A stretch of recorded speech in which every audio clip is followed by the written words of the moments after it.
Buenas tardes, distinguidos médicos, licenciadas. Hoy tenemos una nueva conferencia gracias a la generosidad del doctor y profesor Máximo Bento. Como ven ya en la pantalla, es oxigenoterapia en el prematuro en la transición fetal neonatal. Sin más, iniciamos la conferencia y nuevamente agradecido al doctor Máximo. Todas sus preguntas, por favor, para vía chat. Muchas gracias y los dejo con el doctor Máximo. Muy buenas tardes a todo el mundo. Bueno, tardes aquí en Valencia, tarde ya. Será mediodía allí en su país, en Perú. Y efectivamente hemos considerado que este era un tema interesante en el cual podríamos ilustrarles la transición del prematuro desde la vida fetal a neonatal, cómo afecta a su oxigenación y cuáles serían las actitudes terapéuticas a seguir. Sabemos que en la vida la presión parcial fetal a nivel del embrión es una presión parcial muy baja. Aquí tienen ustedes la cavidad exocelómica, sería en la parte inferior alrededor de 20 milímetros de mercurio.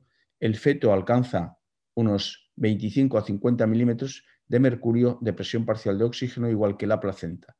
Y en pocos minutos el recién nacido va a alcanzar unos 70 a 80 milímetros de mercurio de presión parcial de oxígeno, que luego irá subiendo hasta la presión parcial del adulto en años posteriores, en tiempos posteriores, que llega hasta 90 milímetros.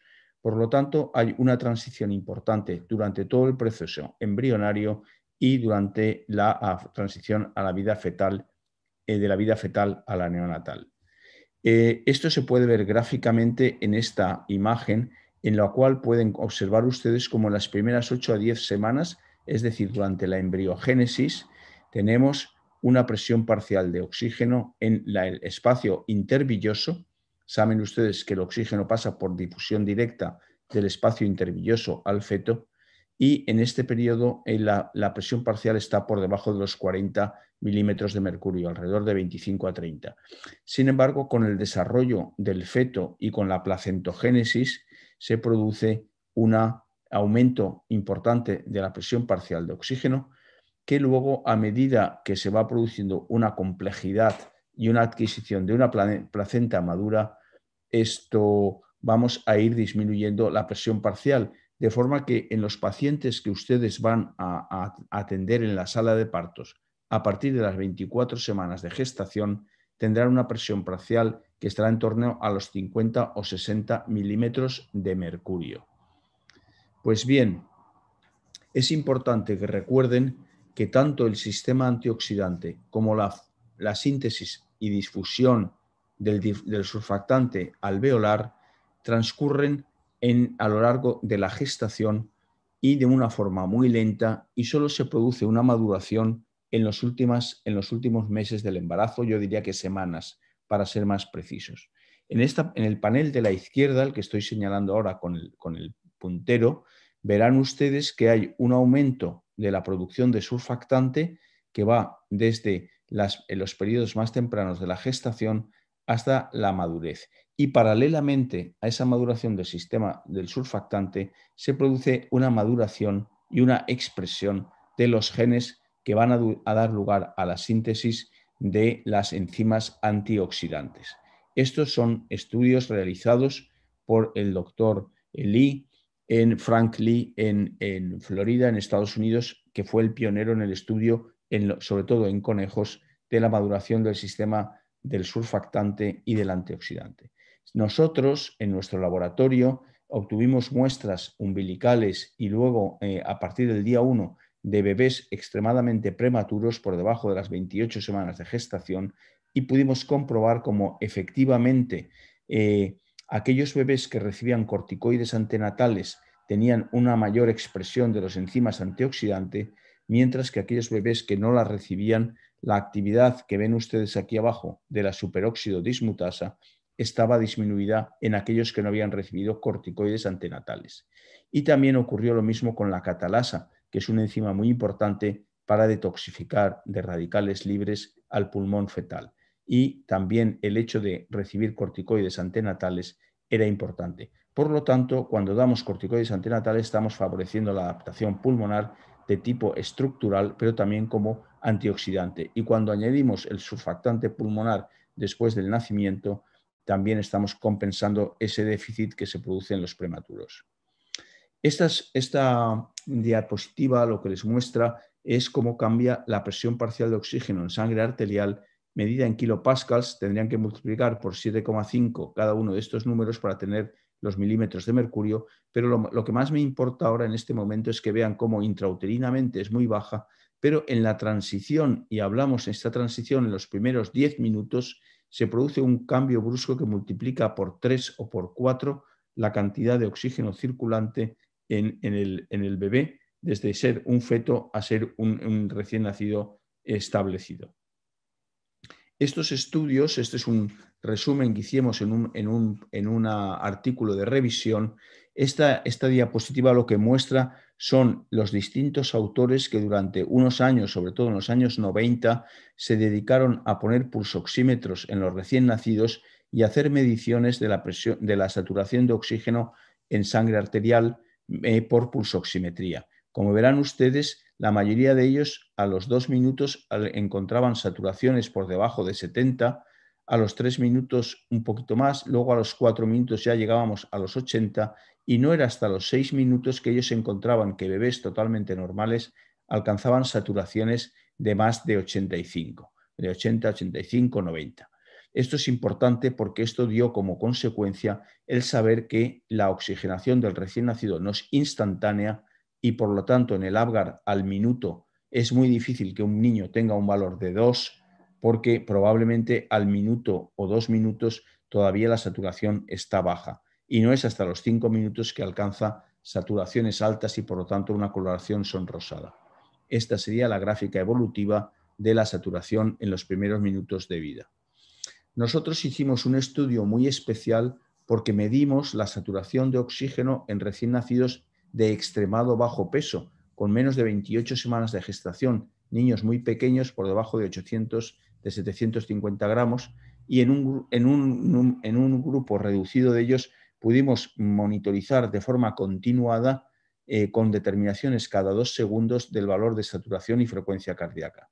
Y vimos que a los 2 o 3 minutos los bebés tenían una saturación de 55, luego a los 5 minutos alcanzaban una saturación de 75 aproximadamente y no era hasta los 9 o 10 minutos que alcanzaban saturaciones de 90.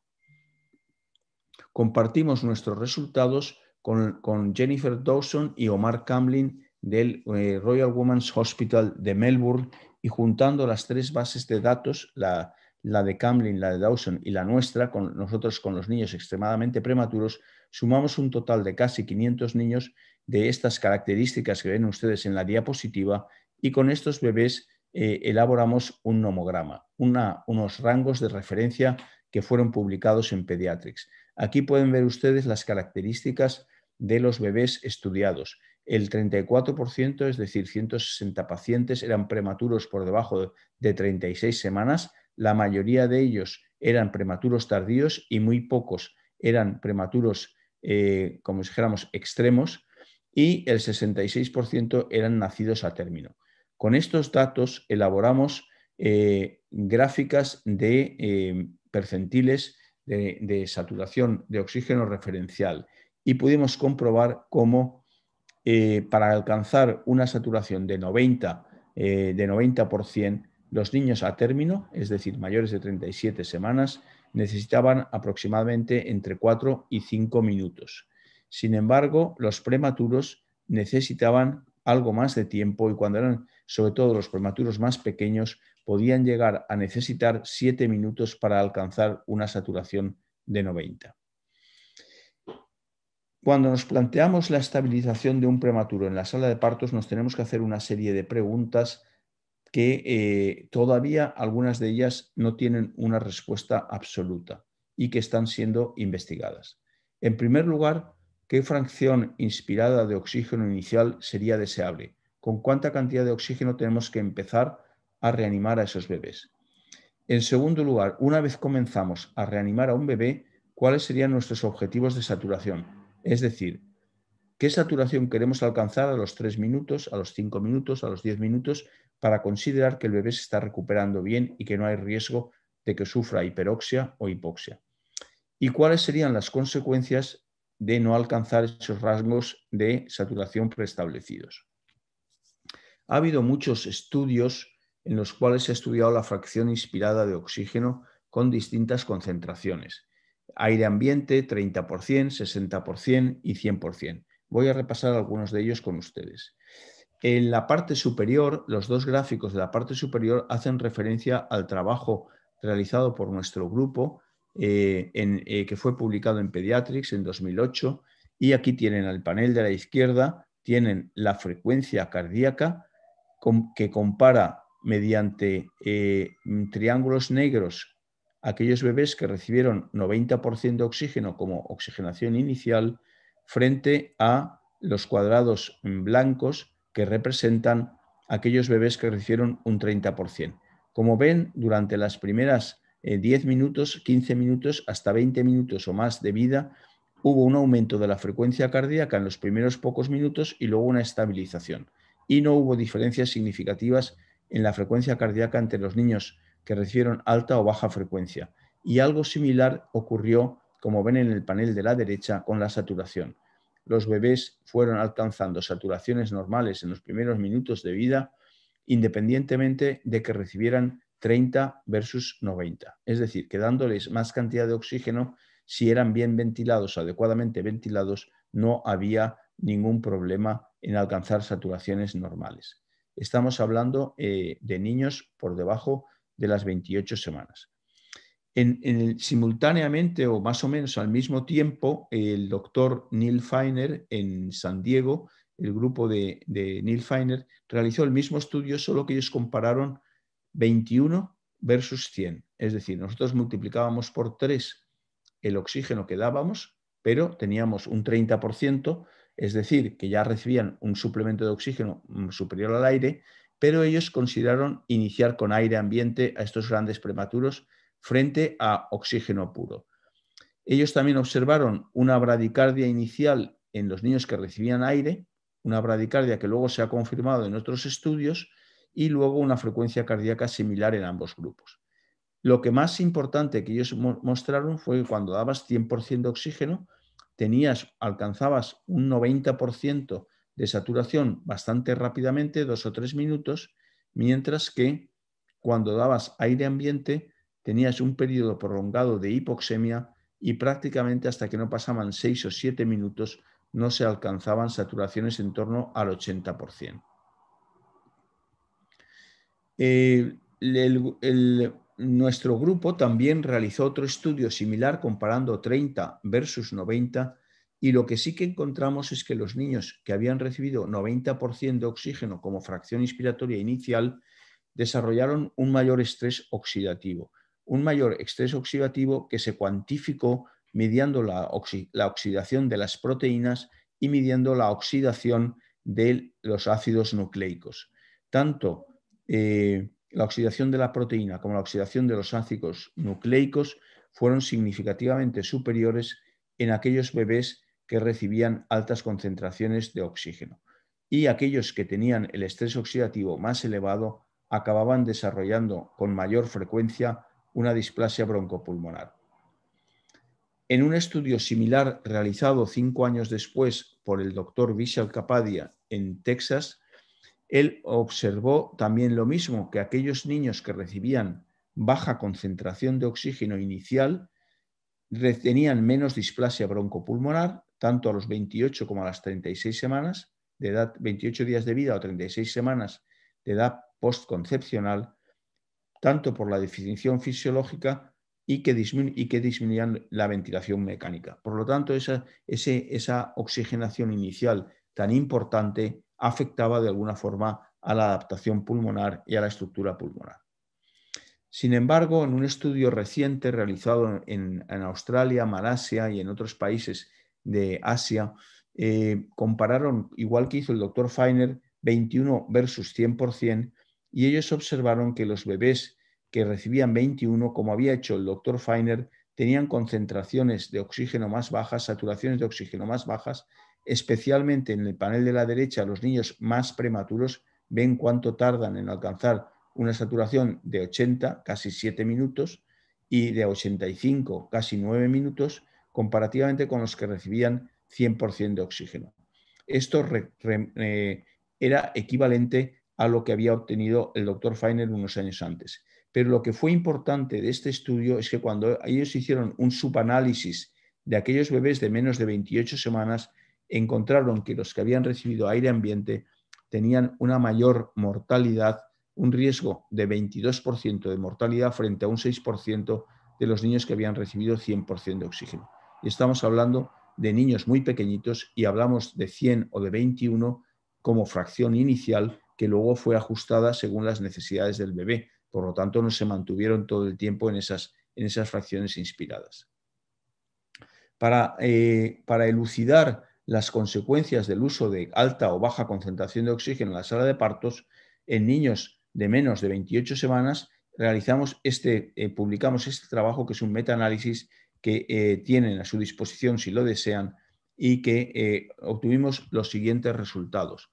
Nosotros, cuando elaboramos este metaanálisis con todos estos estudios que comprendían un total de más de 500 bebés, 251 recibieron concentración baja de oxígeno frente a 258 alta, vimos que no había diferencias en cuanto a la mortalidad antes de la alta hospitalaria en estos bebés, independientemente de que hubieran empezado con alta o con baja concentración de oxígeno.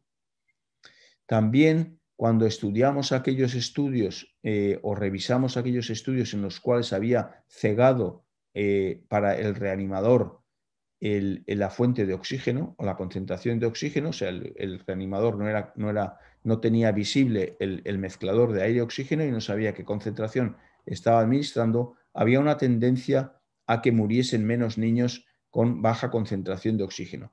Y esto se explica porque estos grupos, tanto el nuestro como el de Raby en Canadá y el de Rook en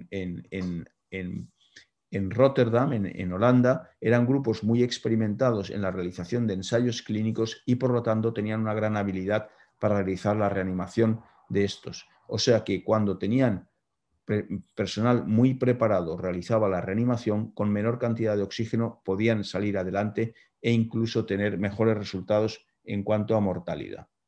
Sin embargo, cuando utilizábamos estudios no enmascarados, se veía como había una tendencia a mayor supervivencia en el grupo de alta concentración de oxígeno, como ocurrió, por ejemplo, fundamentalmente el que tiene más peso en este metaanálisis es el grupo de OA, que tiene más niños reclutados, y por lo tanto tenemos que decir que no solamente se trata de la fracción inspiratoria de oxígeno, sino de la técnica de reanimación que sea más eficaz o menos eficaz, cumpliendo pues la adecuada posición de la mascarilla, el adecuado flujo, la adecuada presión, mantener una pipa adecuada. Todos esos factores influyen aparte del oxígeno y por lo tanto es una valoración global.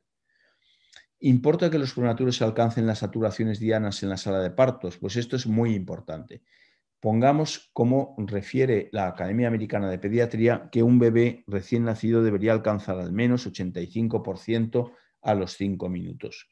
Bien, aquí tienen ustedes las recomendaciones entre 80 y 85 también en la europea, en la americana y en la Academia Americana de Cardiología. Nosotros hicimos un metaanálisis, también está a disposición suyo este trabajo, en lo cual vimos cómo era el outcome, o sea, el resultado clínico final de bebés que no alcanzaban la saturación a las cuales era la saturación diana en la sala de partos durante su proceso de estabilización postnatal. Si la alcanzaban o no la alcanzaban, los resultados eran diferentes. Nuestra hipótesis era que los prematuros, independientemente del oxígeno que estaban recibiendo, aquellos que no alcanzaban una saturación de 85% a los 5 minutos, tenían más riesgo de muerte o hemorragia intraventricular de grado elevado. Para ello usamos 8 estudios aleatorizados y controlados en los cuales el grupo de baja fracción disparada de oxígeno recibía menos del 30 o igual al 30%, y aquellos que estaban en el grupo de alta recibían más o igual al 65%. Esto como inicial. Luego estaban los ajustes. Se categorizaron según las lecturas de la pulsoximetría aquellos que alcanzaron, aquellos que no alcanzaron o aquellos que sobrepasaron la diana. Bien, pues ¿cuáles fueron los resultados? Como con resultado primario consideramos la muerte antes de la alta hospitalaria y como resultados secundarios una hemorragia intraventricular grave mayor de grado 3 o displasia broncopulmonar. Estos resultados son muy importantes y ya les digo, independientemente del oxígeno con el que usted comience, hay que tener en cuenta que casi el 49% de los bebés no alcanzan las saturaciones dianas. Y de estos, fundamentalmente, que no alcanzan, la mayor parte suelen ser prematuros de 27 semanas o menos de gestación, mientras que los de mayor edad de gestación solamente representan un más pequeño porcentaje. Los que se inicia la oxigenación con aire ambiente a estas edades de gestación y aquellos que se inician hasta con un 30. Es decir, ser muy prematuro y no recibir mucho oxígeno hace que no alcances las saturaciones diana. Por lo tanto, hay que tener en cuenta en los protocolos de reanimación que todo bebé por debajo de las 27 semanas, 26, 27 semanas, debería iniciar la ventilación con al menos un 30% y muy probablemente con un 40%, ajustando luego la fracción inspirada a la respuesta que tenemos de frecuencia cardíaca y de saturación de oxígeno. Hubo 23% que alcanzaron y hubo 29% que sobrepasaron. ¿Cuáles eran los de mayor riesgo de sobrepasar? Pues los de mayor riesgo de sobrepasar eran los que recibían 100% de oxígeno. Por lo tanto, aquellos que iniciábamos entre 30 y 60, la fracción inspirada entre 30 y 60 y con edades de 28 semanas en adelante, son los bebés que tienen menos riesgo de tener problemas de este tipo. Aquí tienen representado gráficamente las saturaciones que se alcanzan. Este sería el rango de oxigenación recomendado y como la mayoría de los niños con fracciones inspiradas de 21 o 0,3 no alcanzan ni siquiera a los 6 o 7 minutos los rangos de oxigenación deseados. Esto sería para niños de más de 29 semanas. Ya hay muchos que alcanzan el rango y cuando hablamos de niños de menores de 29 semanas hay menos. Por lo tanto, lo que les he comentado antes. Pero que es importante también señalar que cuando no se alcanza el 85% a los 5 minutos, existe 2,4 veces mayor odds ratio de muerte y existen 4,5 veces más odds ratio de tener una hemorragia intraventricular mayor de grado 3. Sin embargo, la displasia no se ve afectada. Por lo tanto, tenemos que vigilar estrechamente a estos bebés, intentar que alcancen saturaciones de entre 3 y 5 minutos en torno al 80-85, ajustando bien la mascarilla, manteniendo una buena PIP y ajustando la fracción inspirada de oxígeno, evitando siempre también la hiperoxia por las consecuencias que tiene. Cuando nosotros ajustamos los resultados de este estudio para distintos factores como tipo de parto, género, etcétera, sexo o antecedentes durante la gestación, vimos que todos aquellos bebés que tenían una frecuencia cardíaca a los 5 minutos menor de 100 tenían 4,2 veces mayor posibilidad de morir y aquellos que tenían una saturación menor de 80 a los 5 minutos tenían 4,5 veces más frecuencia de desarrollar una hemorragia intraventricular. Casi podríamos decir que interpretamos estos resultados como que casi un 50%, es decir, la mitad de los niños prematuros de menos de 32 semanas no alcanzan la saturación diana a los 5 minutos que nos hemos propuesto. Por lo tanto, tenemos que vigilar que en los primeros 3 minutos alcancen una buena frecuencia cardíaca y empiece a subir la saturación. Si vemos que no sube, hay que ajustar la fracción inspirada e ir subiéndola de 10 en 10% cada 30 segundos para conseguir ese objetivo. Puede haber una patología intraútero por la que no responden o puede ser una reanimación insuficiente. La patología intraútero la sabemos, acoriamnionitis, hipertensión, etcétera, patología materna, y por eso en esos casos tenemos que estar preparados para iniciar la reanimación con fracciones inspiradas más altas y ajustar la concentración de oxígeno de acuerdo con la respuesta. Y cuando veamos que estamos haciendo las cosas bien, pero aún así el bebé no responde, vigilar siempre que la mascarilla está bien ajustada, que no hay una excesiva presión sobre la cara para no disparar el reflejo trigémino y finalmente que hay un flujo adecuado para que el bebé mantenga una PIP adecuada en torno a los 5 o 6 centímetros de agua. Si todo esto es correcto y aún así no hay una respuesta, hay que intubar al bebé y hacerle una ventilación intratraqueal. Los niños que no alcanzaron saturaciones de 85% a los 5 minutos tuvieron mayor riesgo de hemorragia y o muerte. No sabemos por qué los estudios enmascarados no mostraron ninguna diferencia, pero sospechamos que es por una mejor técnica reanimadora. Y es preciso la realización de estudios que ya tenemos diseñados, tanto el High-Low Trial como el Torpedo 3060 Trial, que están poniéndose en marcha para responder a estas preguntas. El estudio BRADIPREM es un estudio complementario a lo que les he dicho del oxígeno y que versa sobre el estudio de la bradicardia durante la adaptación postnatal. Estos somos el grupo de investigadores de Estados Unidos, de Canadá, de Australia, de España, de Holanda, que participamos en este estudio. El estudio se basa en que el latido cardíaco es el más vital de todos los signos vitales que podemos detectar en la sala de partos. La frecuencia cardíaca y la respiración son los signos vitales más utilizados para verificar la respuesta a las maniobras de reanimación. Nosotros ya publicamos en 2005 un artículo en Acta Pediátrica Escandinávica en la cual veíamos cómo los bebés que iban a tener mala evolución a los 5 minutos tenían peor respuesta de la frecuencia cardíaca. Y también vimos cómo las reanimaciones eficaces eran aquellas en las cuales la frecuencia cardíaca aumentaba inmediatamente después de poner en marcha las maniobras de reanimación.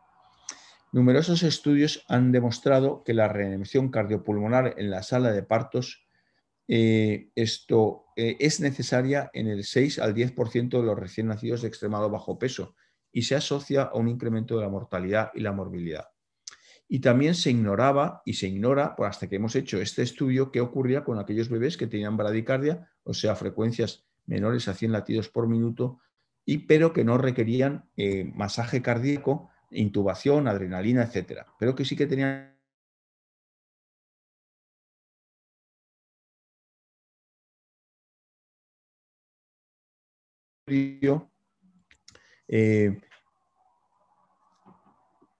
nuestro estudio en nuestro estudio lo que hicimos fue evaluar la saturación de menos de 80 a los 5, se asocia con un aumento de la mortalidad y la morbilidad, como les acabo de decir.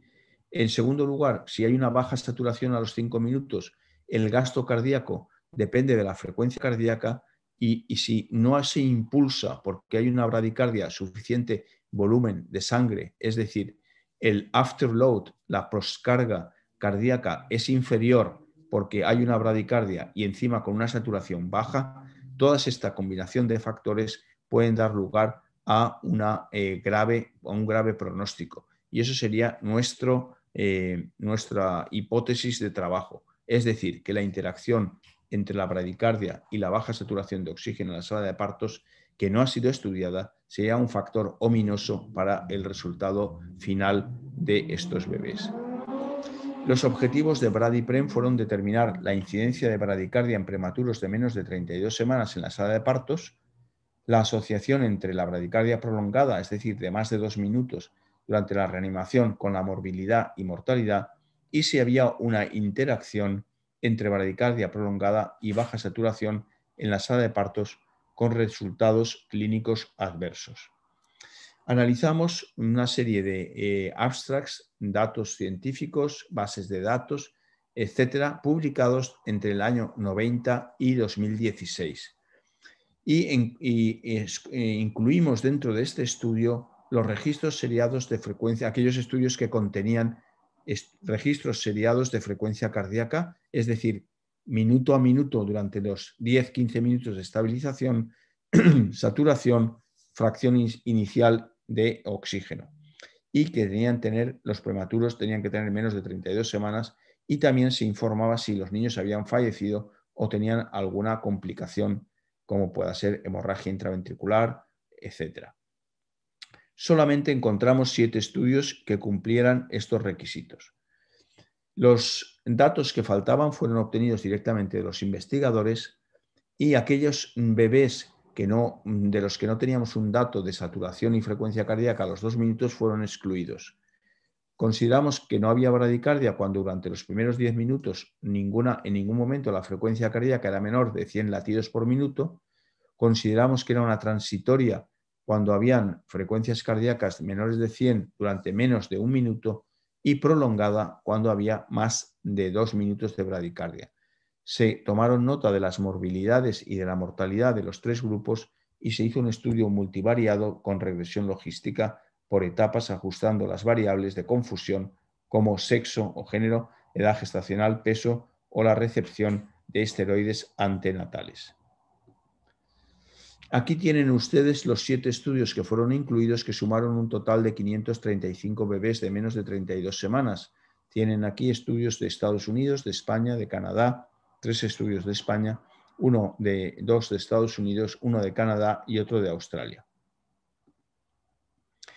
Estuvieron sin bradicardia 205, es decir, el 38%. Hubo 22% de niños que tuvieron bradicardia transitoria, y asómbrense, el 40% de los niños de menos de 32 semanas tuvieron más de 2 minutos de frecuencia cardíaca por debajo de 100 durante los primeros 10 minutos. Es decir, que si sumamos las bradicardias transitorias y las prolongadas, el 62% de los niños prematuros por debajo de 32 semanas se pasan más de 1 minuto, entre 1 minuto y 2 minutos en bradicardia durante la reanimación. Y esto está muy influido por la edad de gestación. Cuando más prematuros, más probabilidad hay, es altamente significativa, y cuando menos peso al nacer tienen, también la frecuencia de tener bradicardia prolongada es mayor. No hubo diferencias respecto a otros factores como los esteroides antenatales, el hecho de nacer por cesárea, el empezar con una fracción menor de 0.3, el masaje cardíaco, el Apgar, etc. Sí que estos niños que tenían prolongada, en estos sí que vimos que había un Apgar significativamente inferior, es decir, se adaptaban peor, y los de transitoria también, frente a los que no había una bradicardia ausente. Luego, quiere decir que estos niños probablemente ya nacían con problemas intraútero, y estos Apgars bajos y la bradicardia reflejaban una situación complicada para la supervivencia de los mismos. Había una correlación directa entre el tiempo de bradicardia y la mortalidad. Cuando más tiempo de bradicardia, por ejemplo, más de 6 minutos, la mortalidad podía alcanzar el 30%. Y aquí tienen también lo mismo que os he dicho, como las bradicardias prolongadas, que hemos dicho más de 2 minutos por debajo de 100, tenían una mortalidad que era 5 veces superior a los niños que no tenían ningún proceso de bradicardia, y esto era altamente significativo. Pero incluso aquellos que tenían una bradicardia transitoria tenían una mortalidad prácticamente el doble que los niños que no tenían ninguna bradicardia. Y lo mismo ocurría con la hemorragia intraventricular, que era significativamente superior en los niños con bradicardia, ya fuera transitoria o prolongada. Y aquí ven ustedes cómo se producía la situación de la tormenta perfecta, es decir, aquellos bebés que tenían saturaciones de menos de 80, aquí los tienen, menos de 80 a los 5 minutos, pero que tenían al mismo tiempo una bradicardia prolongada. En esos, la probabilidad de muerte era extraordinariamente superior comparada con aquellos que no tenían bradicardia y que incluso tuvieran una saturación baja. Es decir, esta columna que ven, un 5%, son bebés que han tenido a los 5 minutos menos de 80%, por lo tanto son niños de riesgo, pero al no tener ninguna bradicardia, la mortalidad es solamente del 5%, comparativamente con aquellos que unen los dos factores, es decir, tener una bradicardia prolongada, pero al mismo tiempo una desaturación, con lo cual se multiplica por 3 o 3,5 prácticamente la probabilidad de muerte. Este estudio no ha sido todavía publicado, lo hemos enviado a publicar y confiamos en que en los próximos meses sea publicado. Para cuando sea publicado, ustedes me lo pueden reclamar y se lo enviaré. ¿Cuáles son las conclusiones del Bradiprem? Pues lo que les he dicho antes, el 62% de los prematuros tuvieron bradicardia al nacer, un 42% permanecieron con más de 2 minutos de frecuencia cardíacas muy bajas.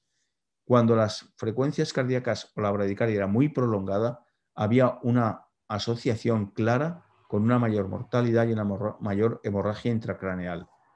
Y finalmente hay lo que les he dicho, hay una interacción aditiva de bradicardia y saturación baja que afecta a la supervivencia de los niños. ¿Cuáles serían las sugerencias para la sala de partos? Lo primero que todo, anticipación. Recuerden el estudio que nosotros publicamos en Pediatrics que se llamaba el Indicaciones DRICU, Delivery Room Intensive Care Unit.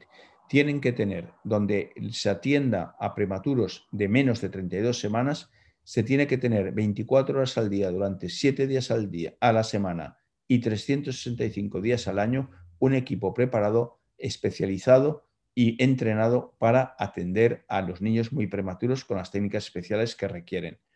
Ante un posible parto prematuro, hay que tener el equipo revisado, tiene que haber un neonatólogo líder de la reanimación que se dedicará fundamentalmente a la vía respiratoria, un neonatólogo auxiliar o pediatra que tiene que valorar la respuesta a las técnicas de ventilación y se debe encargar del masaje cardíaco y de las drogas en caso de que sea necesario, y una enfermera dedicada fundamentalmente a controlar la saturación, la frecuencia cardíaca y la temperatura.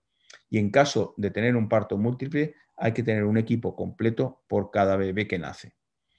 Nosotros recomendamos en los niños a término iniciar la ventilación con aire ambiente teniendo un objetivo de 85 a 90 a los 5 minutos.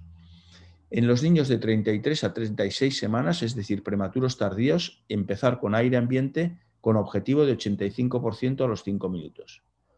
Niños de 29 a 32 semanas, entre 0,21 y 0,30, dependiendo de cómo evalúen ustedes al bebé. Si el bebé nace con llanto, con movimiento, con llanto potente y le ven que se adapta bien, yo empezaría con aire ambiente. Si es un niño que está deprimido, tiene un cierto grado de hipotonía, tiene una respiración superficial o llanto ausente, entonces empiecen con 30% para abrir la glotis y aumentar la oxigenación.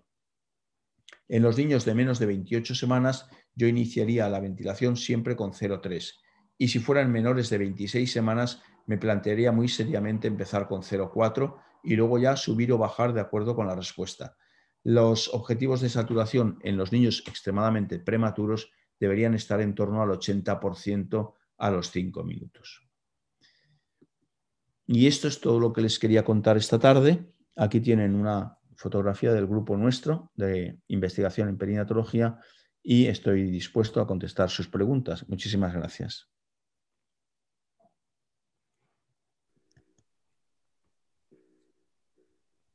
Muchas gracias, doctor Máximo.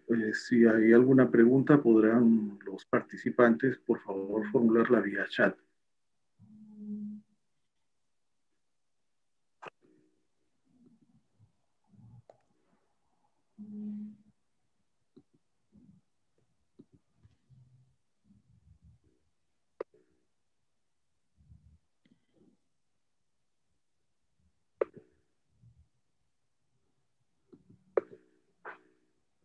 Bueno, pues entonces esto...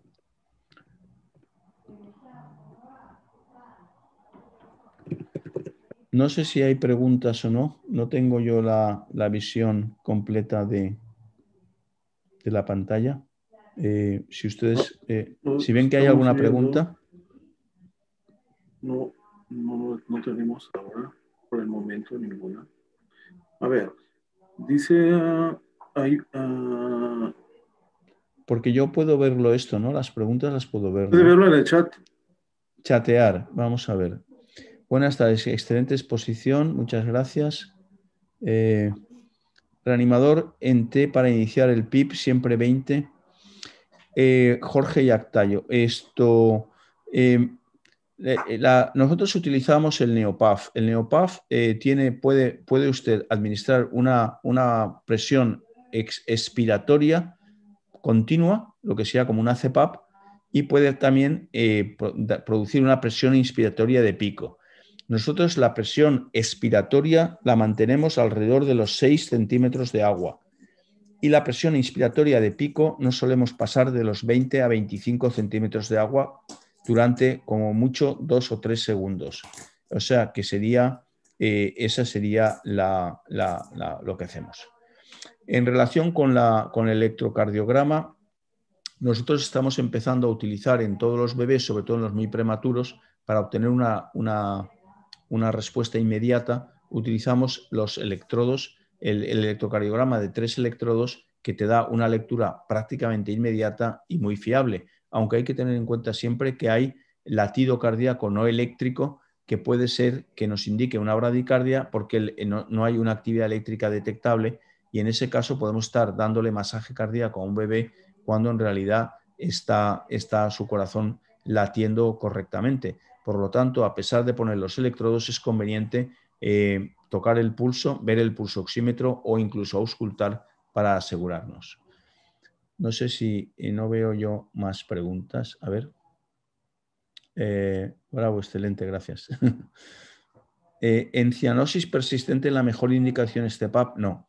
En cianosis persistente, lo primero, siempre cuando un niño está cianótico, lo primero es auscultar y ver que entra aire en los 2 hemitórax. No sea que vaya a tener un neumotórax, que es muy común, y en ese caso la cianosis no es un problema de falta de oxígeno o de ventilación, sino porque hay un neumotórax. Y segundo, auscultar a ver si hay algún soplo cardíaco sugestivo de una cardiopatía congénita.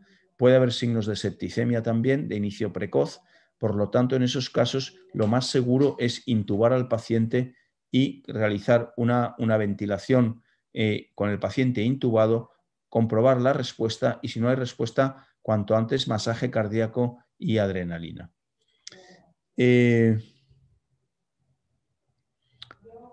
Ya no oxígeno al flujo, nunca. Oxígeno flujo libre, nunca. Nunca se debe dar. El oxígeno es un medicamento como un antibiótico o como una droga vasoactiva, en cuyo caso no lo pueden dar arbitrariamente para darlo por darlo. Tiene que tener una indicación. El oxígeno tiene unas indicaciones como cualquier otro medicamento y se tienen que atener a ellas. Dice Ricardo Castellano. Me parece que con los que menciono, ciertos prematuros ya vienen con un problema y por ende en ellos necesitaría apoyar más lo que respecta al apoyo ventilatorio. En algunos prematuros se puede manejar con fiebre baja frecuente. Exactamente, tiene usted toda la razón. Hay niños que nacen y ya desde el primer momento el neonatólogo experimentado ve que están muy flácidos, poco reactivos, con una coloración que no le gusta. Son niños que van a responder mal a la reanimación convencional con máscara y con fracciones bajas de oxígeno. Esos niños normalmente lo que van a necesitar es estimulación en primer lugar, a ver si responden, y en segundo lugar, si con un par de minutos de ventilación con mascarilla, con 40-50% de oxígeno y presiones de pico de 20 o 25, no hay una respuesta, no esperar más y proceder a la intubación, porque entonces es posible recuperar al pulmón, expandirlo y que se establezca el circuito cardiorrespiratorio normal. En casos de encefalopáticos, a ver, el flujo de oxígeno a Darbyson es de litros. Menciona la diferencia de prematuro indistinto. No. O sea, normalmente sí. Normalmente en prematuros usamos 8 litros. Si usted ajusta bien el flujo, también tiene que, lo importante es la válvula, ajustar bien las válvulas del Neopaf para que con el flujo que estamos utilizando alcancemos las presiones deseadas. Si usa un flujo demasiado alto, incluso cerrando mucho la válvula, va a tener siempre pips demasiado altas y presiones de pico demasiado altas. O sea que no es adecuado. Alrededor de 6 a 8 litros es lo más adecuado para el prematuro, sobre todo para el prematuro extremo. No sé si hay más preguntas. Jaime, ¿qué tal, Jaime?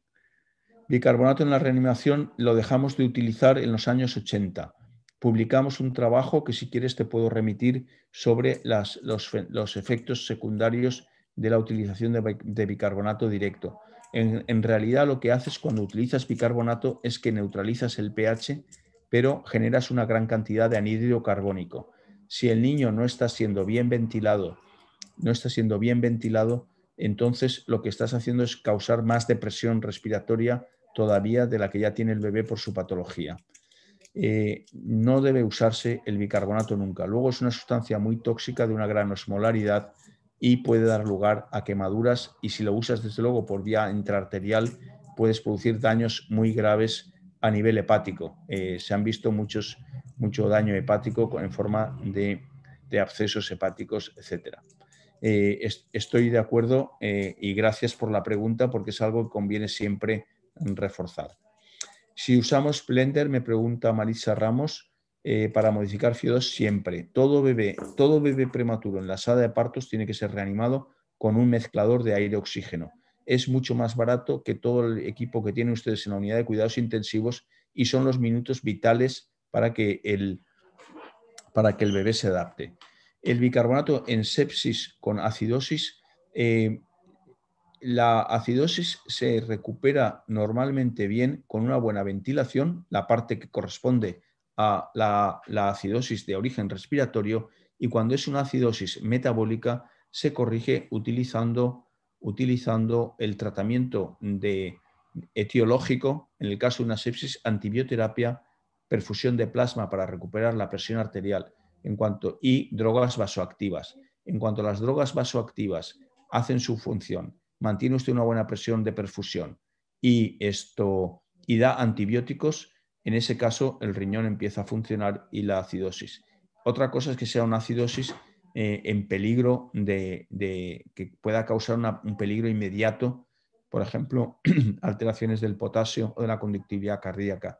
En ese caso se puede poner una perfusión de bicarbonato, pero a muy bajo ritmo y para compensar la tercera parte del déficit de bases. Pero ya le digo, a un ritmo muy, muy lento y nunca inyección directa de bicarbonato.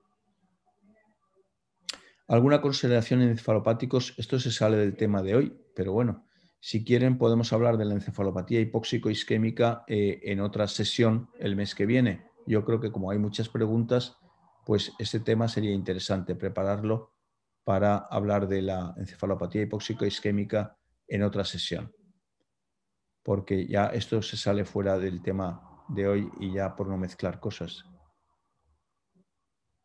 Muy bien. De acuerdo, pues nada, yo creo que está ya todo contestado y les agradezco a todos muchísimo su atención y su interés. Estimado doctor Máximo, muchas gracias, y a comunicarles a los doctores que han tenido la deferencia de atender nuestra invitación que el próximo 26, marzo 26, tendremos una nueva conferencia con el doctor Máximo Bento. Él nos pondrá a consideración el tema, probablemente sea el que acaban de tratar de encefalopáticos, hipotermia o algo similar. Pues comunicamos a ustedes a través de las redes que tenemos. Muchísimas gracias, les deseamos un buen fin de semana, doctor Máximo, nuevamente mi gratitud, una feliz noche y nos vemos pronto, estamos en contacto. Muchísimas gracias, un placer y nada, ya saben que cualquiera de los artículos de la bibliografía que he comentado en la presentación pueden estar a su disposición. Gracias, doctor, como siempre. Buenas noches o buenas tardes. Buenas tardes, buenas noches para usted. Buenas noches. Gracias con todos, buenas tardes y lindo fin de semana.